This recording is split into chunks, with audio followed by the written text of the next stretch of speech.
Halo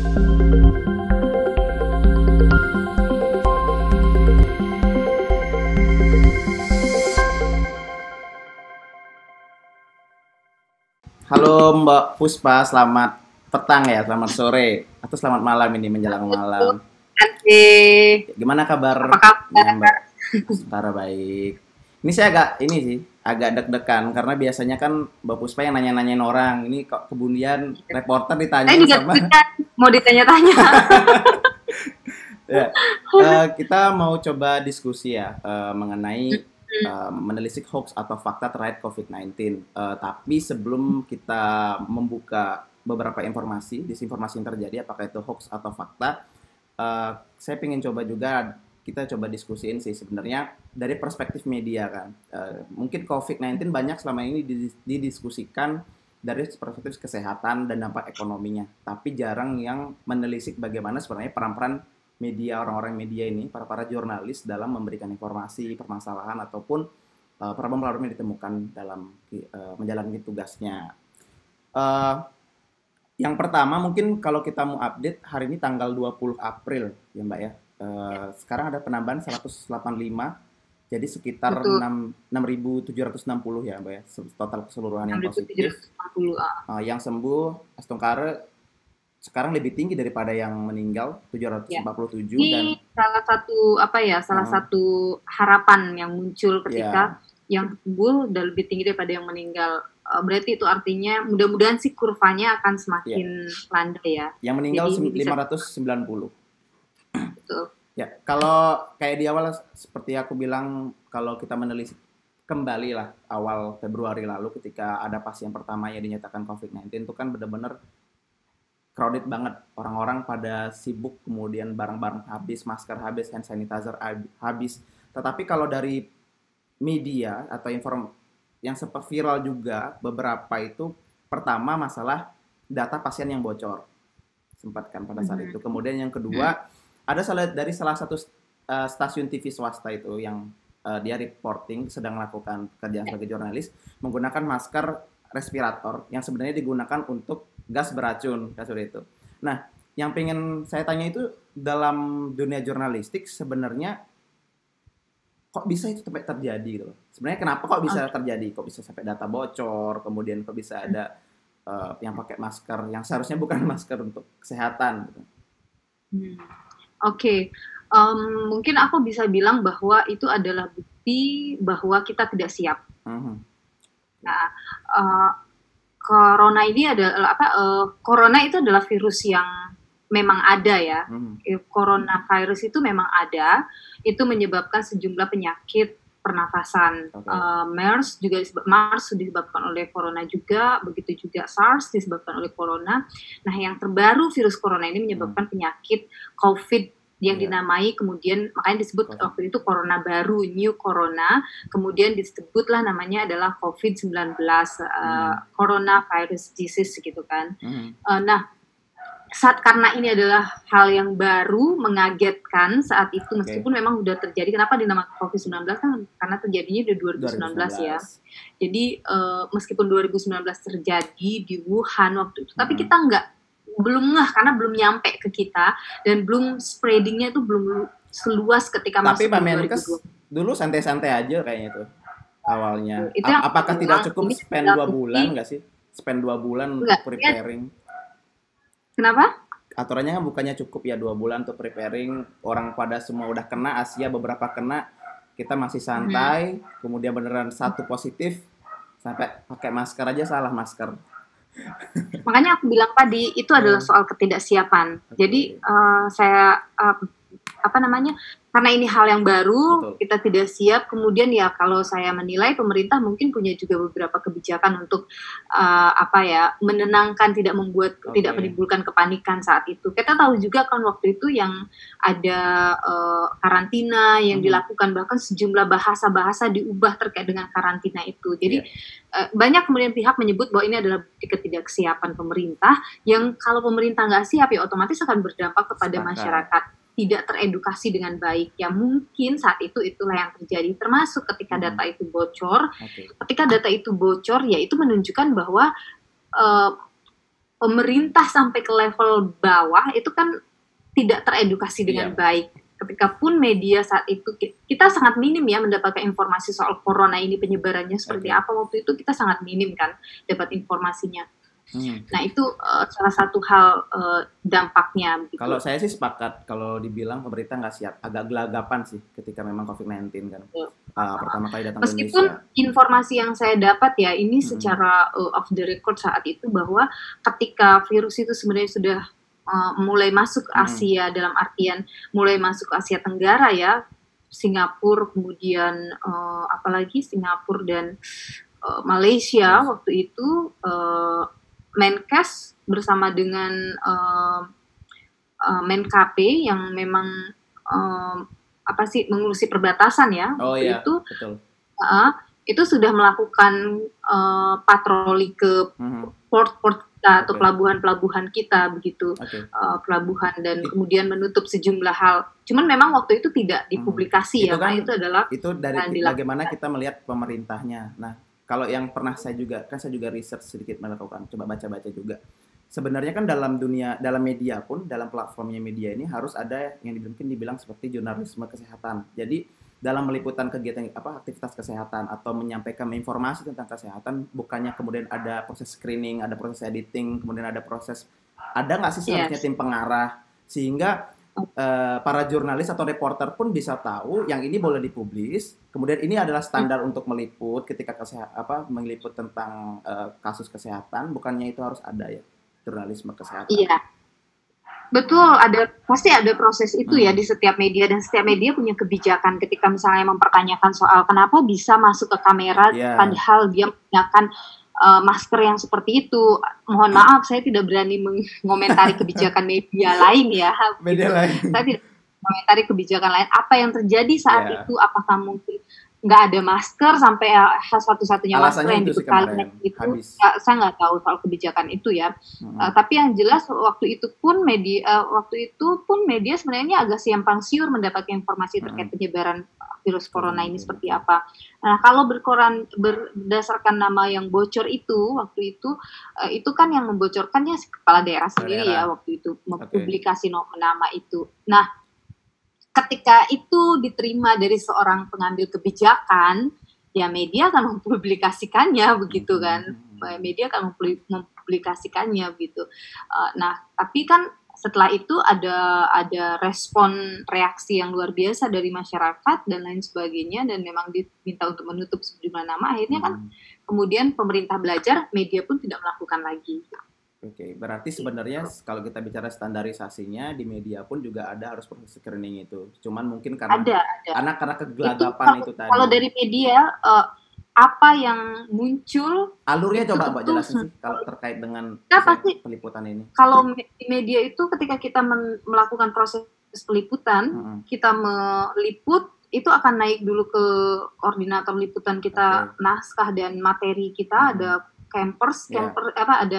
ada koordinator kameramen yang akan melihat gambar, apakah ini harus di-blur atau bagaimana, atau gambarnya bagus atau nggak bagus, masuk ke proses produksi. Di produksi ada produser, di atas produser ada eksekutif produser yang akan melakukan screening lagi, atau akan mengedit lagi mana yang perlu, mana yang nggak perlu. Setelah itu baru kemudian akan tayang. Gitu. Berarti bisa dibilang tahapan itu bocor lah kemarin ya, tidak ada yang mampu screening itu sehingga terpublikasi. Itu kesalahan yang harus kita akui ya sebagai media dalam kondisi waktu itu, karena bagaimanapun juga media tidak menyebarkan, nama itu pun tersebar begitu kan waktu itu.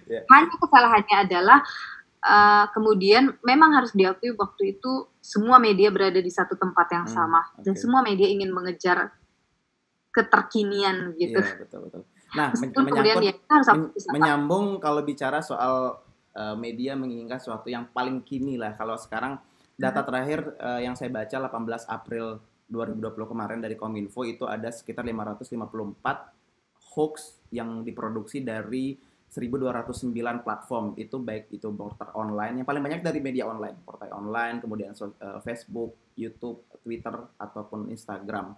Nah, bisa dibilang berarti platform, saya bilang tuh entah itu portal resmi atau tidak resmi, masih mengutamakan clickbait. Artinya membuat judul yang bisa mengundang keingintahuan yang berlebihan, tapi isinya kadang-kadang tidak sesuai. Menurut Mbaknya sendiri, kenapa, tujuannya apa clickbait ini?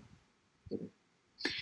Oke, Terkadang nih ya. Media-media mainstream pun tujuannya apa? Membuat orang mengklik berita itu kan. Media mainstream pun melakukan ini. Clickbait itu membuat orang dengan semakin banyak yang melakukan clickbait, maka sama seperti semakin banyak melakukan satu media, yes, that's all.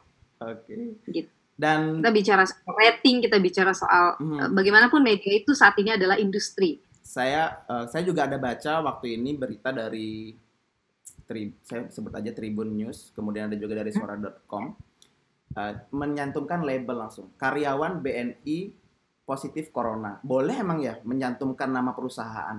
Itu bukannya kemudian memberikan image negatif terhadap perusahaan, label perusahaan, langsung menyantumkan nama perusahaannya. Itu yang saya baca kemarin. Boleh sejauh itu mencantumkan nama perusahaan nggak dilarang ya, aku belum pernah dilarang menyebutkan nama perusahaan tertentu. Menjadikan highlight judul tuh nggak masalah, meskipun yang kami rasa itu sebenarnya sama seperti menyebut misalnya dokter Rumah Sakit Karya di Semarang positif COVID, itu kan sama seperti itu. Dan kan kemudian kayak misalnya kayak sekarang tentang bagaimana perawat, tenaga kesehatan berjuang melawan COVID, karena kemudian banyak informasi juga perawat positif, kemudian ketika pulang ke rumah diusir, tidak diterima. Impact-nya kan bisa ke sana juga nggak sih? Kemudian kayak kemudian karyawan BNI positif corona, banyak BNI yang mana nih? Setiap ketemu orang BNI jangan-jangan dia positif. Nah, bukankah itu bisa menimbulkan stigma begitu di masyarakat? Karena kan kita minim informasi, sekali dapat informasi langsung terdoktrin orang karyawan A atau PTB ini rata-rata positif, apalagi sampai menyebutkan label perusahaan kan gitu. Itulah pentingnya ketika kita harus membaca dengan detail satu berita. Kita diajarkan untuk berliterasi kan. Sebenarnya gini, kita sebagai masyarakat juga harus pintar memilih, even itu adalah misalnya produk jurnalistik, tapi kan produk jurnalistik juga ada juga produk jurnalistik yang cacat begitu. Disitulah fungsi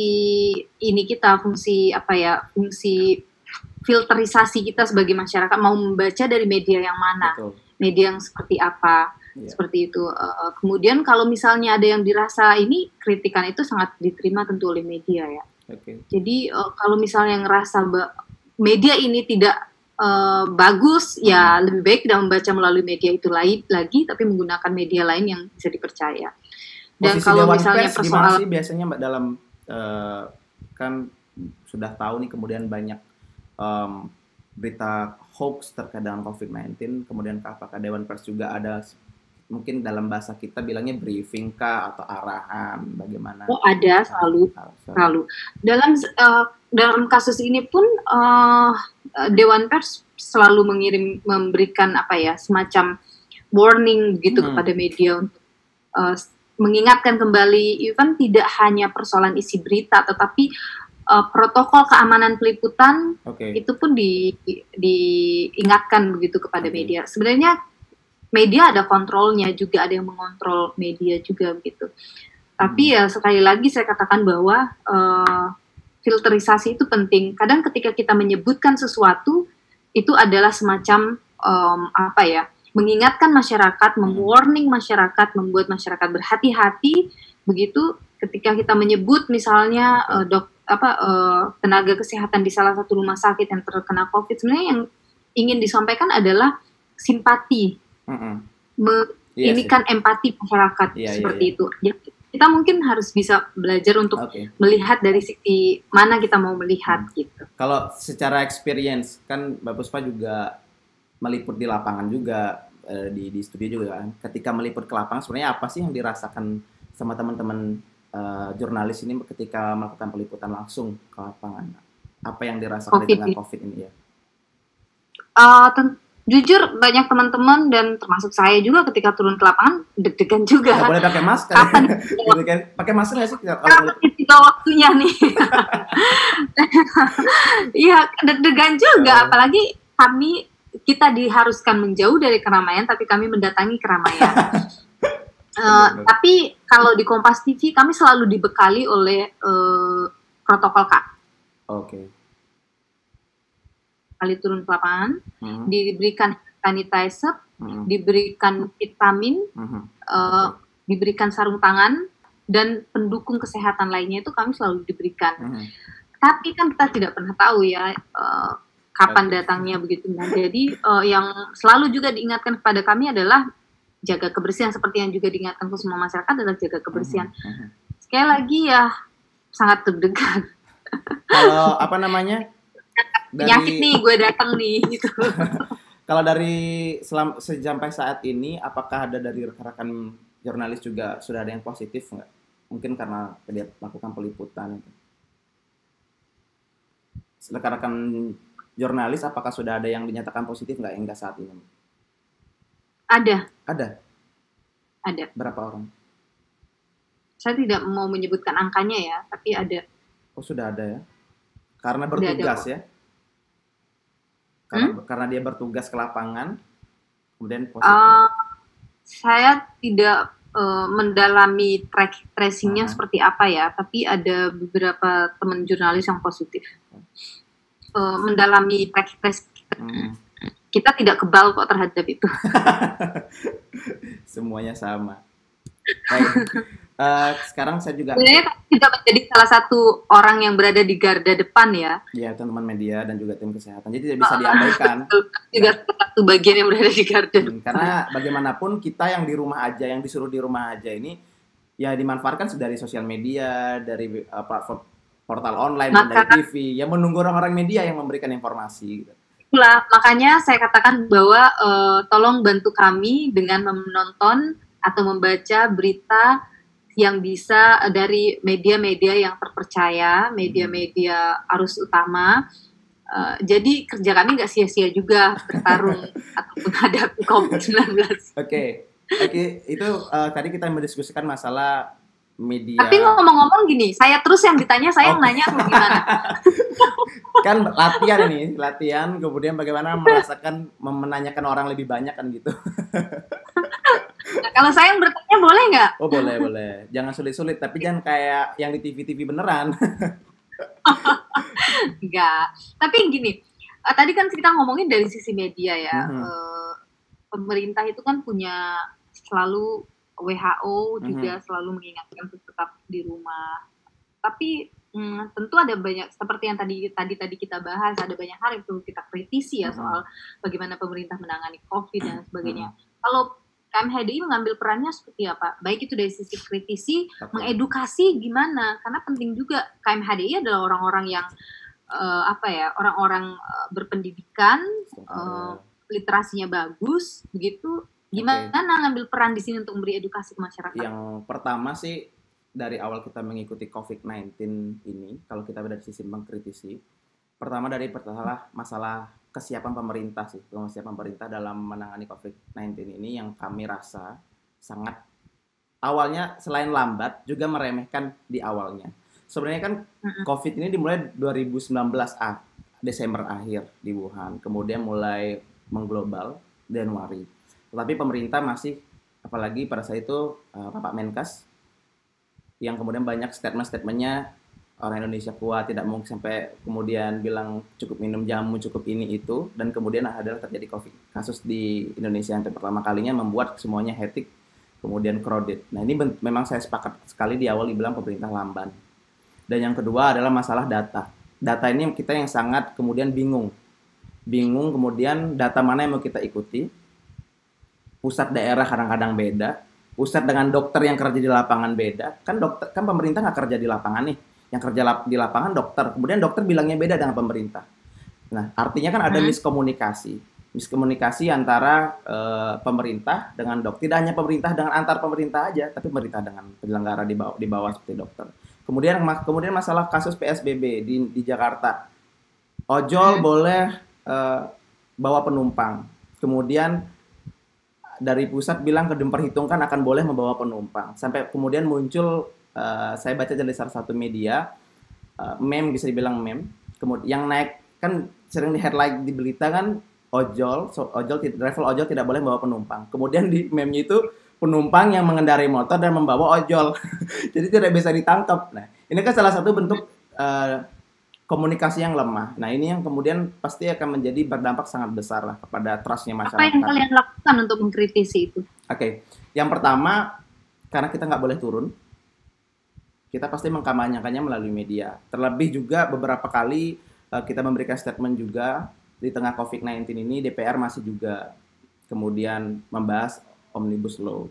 Kemudian masalah Perpu nomor 1 tahun 2020 yang kami anggap itu justru menjadi kekebalan hukum. Meskipun Kompas bilang itu nggak kekebalan hukum ya, saya baca kemarin ada salah satu di yang post media dari Kompas merilis bahwa Perpu nomor 1 tahun 2020 tidak membuat pemerintah kebal hukum. Tapi menurut kami dari KMADI itu salah satu bentuk membuat pemerintah kebal hukum.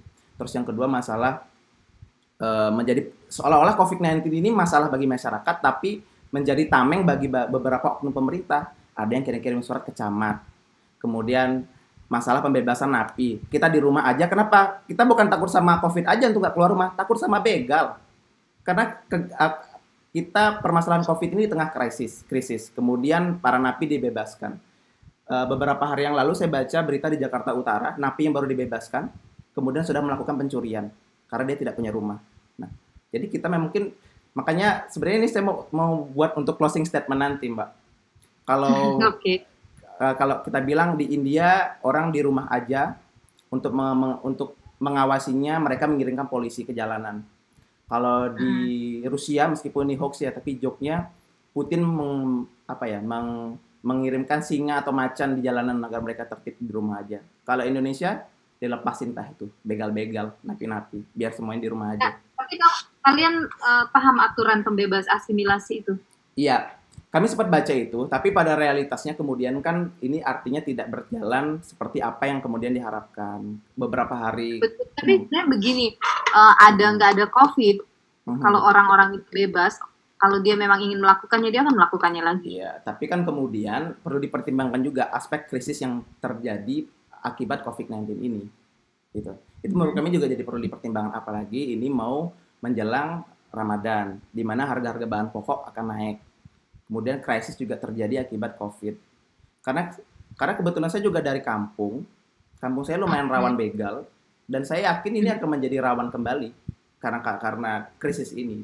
Kemudian sedikit informasi juga apa yang kemudian kita lakukan, selain juga sebagai mitra kritis, kita juga pasti KMADI juga menjadi garda terdepan sebagai mitra kerjasama oleh pemerintah. Kita sejak awal sudah selain mengkampanyekan saja, kita juga membantu menggerakkan sembako, dari pembagian sembako karena ini kan dampaknya secara ekonomi juga. Jadi kepada pekerja harian, mereka-mereka yang masih harus bekerja di tengah, harus dibilang di rumah aja, social distancing, tapi mereka tetap bekerja. Kemudian juga kami melihat bahwa COVID ini akan berdampak kepada pemenuhan gizi anak. Kita juga melakukan gerakan KMADI Cegah Stunting. Kita membagikan beberapa susu anak yang kita bagikan di beberapa provinsi juga sama teman-teman KMADI daerah. Artinya posisi KMADI memang mengkritisi tetapi kemudian karena ini kita yakin kita tidak ingin masalah ini terjadi, kita juga bantu bagaimana menyelesaikan permasalahan-masalahan di akar rumput lah. Itu. Udah segitu aja ya. Jadi coba saya juga pengen kasih pertanyaan dari teman-teman dari sosial media yang sudah kita buka kemarin. Terkait dengan tadi saya sempat singgung masalah ID. Bagaimana sih menyikapi data yang berbeda antara ID yang mengungkapkan ada sekitar 1000-an jumlah kematian akibat COVID, sedangkan pemerintah memiliki angka yang berbeda. Bagaimana? Siapa dia atau harusnya masyarakat bagaimana menyikapi itu? Ya kita sebagai masyarakat artinya yang dibilang. Pertama kita dari sisi media ya, media itu harus melakukan namanya cek dan dicek kan. Terus cover both side gitu. Kita akan media itu tidak mengarahkan masyarakat untuk mempercayai satu informasi saja, tetapi membuka semua informasi dan membiarkan masyarakat untuk menilai begitu, menilainya begitu kan, karena kita tidak boleh menggiring masyarakat kepada satu hal tertentu saja. Jadi ketika ada fakta yang berbeda atau ada dua informasi yang berbeda, kita akan membuka informasi itu, kemudian kita akan membuka informasi yang lain. Nah, tapi sebenarnya begini kan, informasi yang ada saat ini yang masih kita jadikan rujukan adalah informasi dari pemerintah. Kenapa? Informasi itu harus dipertanggungjawabkan, gitu. Dan yang saat ini yang paling bisa kita pertanggungjawabkan informasinya adalah apa yang disampaikan oleh pemerintah melalui gugus tugas itu yang setiap hari dilakukan update. Untuk sementara itu yang paling bisa kita paling bisa kita pertanggungjawabkan atau bisa dipertanggungjawabkan. Meskipun data itu bisa dimungkinkan salah juga. Nah, ketika ada kritik, kemudian misalnya epidemiolog mengatakan, ada sejumlah epidemiolog yang mengatakan bahwa kalau sumber data hanya satu saja, kemungkinannya ada manipulasi data bisa terjadi. Begitu juga dengan munculnya informasi-informasi soal data yang lain lagi dan lain lagi. Iya, itu patut kita kritisi untuk kemudian pemerintah apakah memungkinkan untuk membiarkan lembaga penelitian misalnya melakukan riset, melakukan apa dan lain sebagainya. Itu pun media membawa itu ke ranah publik, dan tentu yang bisa dilakukan media adalah seperti itu, membawanya ke ranah publik. Kita tidak bisa menggiring apa-apa begitu ya. Tapi dengan apa yang kita lakukan mudah-mudahan itu kemudian bisa makin gencar, pemerintah pun akan terbuka dengan data dan lain sebagainya. Tapi yang harus kita sadari juga adalah bahwa kayak seperti informasi terkait angka yang hari ini dibacakan, itu kan bukan orang yang dites hari ini kemudian dinyatakan positif hari ini. Itu sudah tes beberapa hari yang lalu, yang hasilnya baru perlu waktu menunggu, betul. Sehingga otomatis ketika dokter hari ini menerima ini, dia bisa mengatakan bahwa itu positif COVID, tapi proses data itu sampai harus dibawa ke publik, ada banyak hal yang harus dipertimbangkan. Itu yang mesti kita sadari juga gitu. Sepakat sih, tapi kemudian yang menjadi penting menurut kami ya, kalau ini sampai terbuka ke publik, itu justru akan menurunkan trust masyarakat kepada pemerintah. Artinya koordinasi antara pemerintah dan juga lembaga penyelenggara kesehatan di bawah ada sinkron juga, termasuk juga media sebenarnya. Jadi stakeholder semuanya ini harus terkoneksi dan terintegrasi. Ya. Aku kan tidak ada di dalam kelompok gugus tugas itu ya. Betul. Tapi beberapa waktu yang lalu saya juga sempat berbincang begitu dengan staf sus di KSP. Ya, dan juga melalui perbincangan yang lain begitu ya dengan pemerintah. Yaitu tadi bahwa sebenarnya bukan tidak transparan ya atau bagaimana, tapi yang tadi saya bilang bahwa data itu dikumpulkan banyak, kita hanya punya satu. Kayak apa ya, misalnya banyak spreading datanya, tapi untuk melakukan ini terhadap data, yaitu hanya ada di satu tempat, yaitu di Kementerian Kesehatan. Itu yang akan dikritisi selama ini gitu. Wajar kalau terjadi keterlambatan. Tapi karena apakah itu kemudian ke pusat dan sampai dipublikasi? Iya. Apakah itu ditutupi? Saya rasa sih sejauh ini pemerintah membuka informasi terkait dengan berapa yang COVID. Kalau yang boleh kita katakan adalah dia terlambat, iya. Ya, karena ada proses tadi. Tapi saya sempat baca juga di berita, semoga ini tidak hoax. Di awal pemerintah mengakui ada harus yang ditutupi karena masih keterbatasan pengetahuan dari bagaimana menyelesaikan, bagaimana proses tesnya. Itu sempat diakui bahwa di awal ditutupi. Betul. Jadi kalau saya bilang bahwa informasi itu tidak bisa juga dibuka secara dibuka begitu saja ya satu informasi, karena ada pasti banyak hal yang harus dipertimbangkan terkait keterbukaan informasi. Tapi beberapa waktu yang lalu hasil riset, saya lupa dari mana, saya lupa, 2 lembaga melakukan riset, trust masyarakat terhadap pemerintah itu 52%. Di atas 50. Elvar, saya lupa juga sih nama lembaga. Itu perlu kita apresiasi bahwa pemerintah sebenarnya, ya kita harus mengapresiasi apa yang dikerjakan pemerintah saat ini yang sudah mulai memperbaiki, menyadari kesalahannya dan memperbaiki. Itu satu hal lain yang harus kita apresiasi gitu. Sekarang saya juga lagi mau ingin menyampaikan pertanyaan-pertanyaan dari teman-teman dari sosial media. Yang pertama itu dari Madewa _ Burdiarta 19.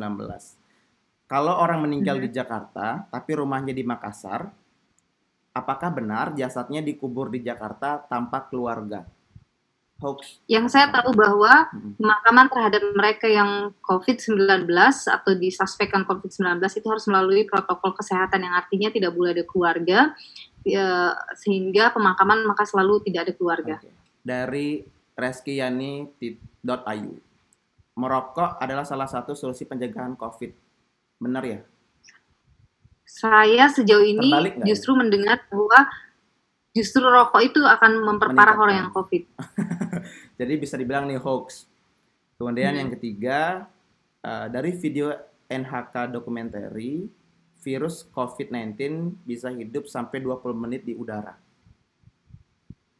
Itu memang sempat disebut ramai diperbincangkan ya, tapi sejauh ini dia memang bisa menyebar lewat udara. Tapi kalau berapa menitnya beda-beda informasi memang yang muncul. Ya. Kemudian dari Made Julia Dewi _ ibu yang menyusui positif COVID menularkan virus corona melalui ASI. Apakah benar? Sejauh ini yang saya baca, begitu juga dari WHO, tidak benar bahwa ia disebarkan melalui air susu ibu ya. Oke, benar sih. Karena ini adalah gangguan pernafasan. Nah, kemudian dari Kayogi 999, hoax atau fakta? Salah satu dokter menyatakan bahwa virus corona bisa menular lewat buang angin atau kentut. Itu juga informasi yang belum bisa dikonfirmasi. Itu belum bisa dikonfirmasi, jadi lebih baik kita tidak mempercayainya dulu. Oke. Dari Balik Kultur, hoax atau fakta katanya anak-anak keluar rumah selama PSBB diberikan sanksi kurungan 3 bulan dan KJP dicabut. Ini maksudnya. Keterangan dari Mabes Polri sejauh ini tidak ada sanksi denda atau kurungan terhadap mereka melanggar PSBB. Saya juga udah baca dari Kominfo juga ini dinyatakan hoax, tidak ada aturan itu. Hoax atau fakta bahwa Presiden Jokowi akan mengeluarkan kartu Corona Indonesia Sehat atau Karcis. Saya belum pernah dengar itu. Saya pun di media belum pernah dengar. Tapi ada ini, mungkin ada yang memang media bisa yang ada kartu prakerja, udah itu aja. Prakerja? Waduh. Kartu prakerja. Proyek. Oke, itu sih. Ada lagi nggak ini ya? Coba saya baca bentar. Oh ini, penyemprotan disinfektan langsung ke tubuh untuk membunuh COVID-19. Kalau membunuh tidak mungkin ya. COVID-19. Tidak membunuh. Jadi WHO sudah mempertegas hal itu bahwa ia tidak akan mematikan virus yang sudah masuk ke dalam tubuh. Gitu. Oke. Mungkin hanya di luar aja. Tapi kalau disemprotkan langsung ke badan kan juga nggak. WHO juga bilang itu nggak boleh, udah Mbak. Betul, itu tidak boleh. Itu makanya beberapa perusahaan yang melakukan penyemprotan disinfektan di tubuh itu mengganti bahan-bahannya yang kandungannya itu dengan yang lebih aman untuk kulit. Gitu. Termasuk di Kompas TV ada juga itu diganti semua ininya dengan yang aman untuk kulit. Oke, yang terakhir mungkin pesan dari Mbak Puspa selaku orang yang bekerja di media, salah satu garda terdepan juga memberikan informasi kepada kami yang harus di rumah aja. Pesannya apa sih? Pesan saya tuh sederhana, please tolong bantu kami, tolong bantu kami dengan tidak membaca berita-berita dari media yang tidak terpercaya, apalagi membaca pesan berantai dan mempercayainya atau melihat di media sosial yang tidak bisa dipertanggungjawabkan. Tolong baca berita dari media arus utama. Itu aja. Stay at home, jaga kesehatan dan jaga kebersihan. Siap. Terima kasih. Kamu apa pesannya? Pesan aku. KMHD juga dong untuk yang nonton kita. KMHDI juga harus ngasih. Teman-teman dari KMHDI pusat harus ngasih dong. Oke, kalau pesan saya ada 3 sih. 1 untuk pemerintah, stop menjadikan COVID ini sebagai tameng untuk menyelesaikan proyek-proyek selubungan yang merugikan masyarakat. Yang kedua, untuk para jurnalis rekan-rekan media, berikan kami informasi yang mengedukasi dan stop untuk mengutamakan clickbait cuma untuk cari untung, karena kami inginnya informasi yang mengedukasi, bukan hanya informasi yang membangun emosi. Terus yang ketiga, tentu untuk masyarakat umum, kami sadar ini situasi yang sangat sulit, kita semua merasakannya, tapi kita harus optimis bahwa kita akan melewatinya bersama. Dan ini akan menjadi permasalahan mungkin yang cukup panjang, tidak hanya terjadi pada saat adanya COVID-19, tapi after effect-nya, setelah COVID-19 pasti akan terjadi permasalahan yang sangat besar mungkin di ekonomi kita, kemudian di masalah keamanan juga. Kita semua harus siap dan harus sadar bahwa kita pasti bisa melaluinya selagi kita bersama-sama bisa saling membahu untuk menolong satu sama lain. Betul. Satu hal lagi ya, ini tidak hanya terjadi di Indonesia, ini terjadi all around the world. So, ayo kita bergandengan tangan. Setelah ini berlalu, kita bergandengan tangan kembali. Jangan mencaci satu sama lain, jangan menyulut emosi satu sama lain, jangan membuat kubu-kubu lagi, tapi bergandengan tangan dan selesaikan bersama-sama. Siap. Sepakat. Terima kasih Mbak Puspa, selamat bekerja. Katanya terima kasih, mau live lagi ya. Watching. Sehat-sehat juga semua teman-teman KMHDI ya. Ya. Terima kasih Mbak ya, bye-bye.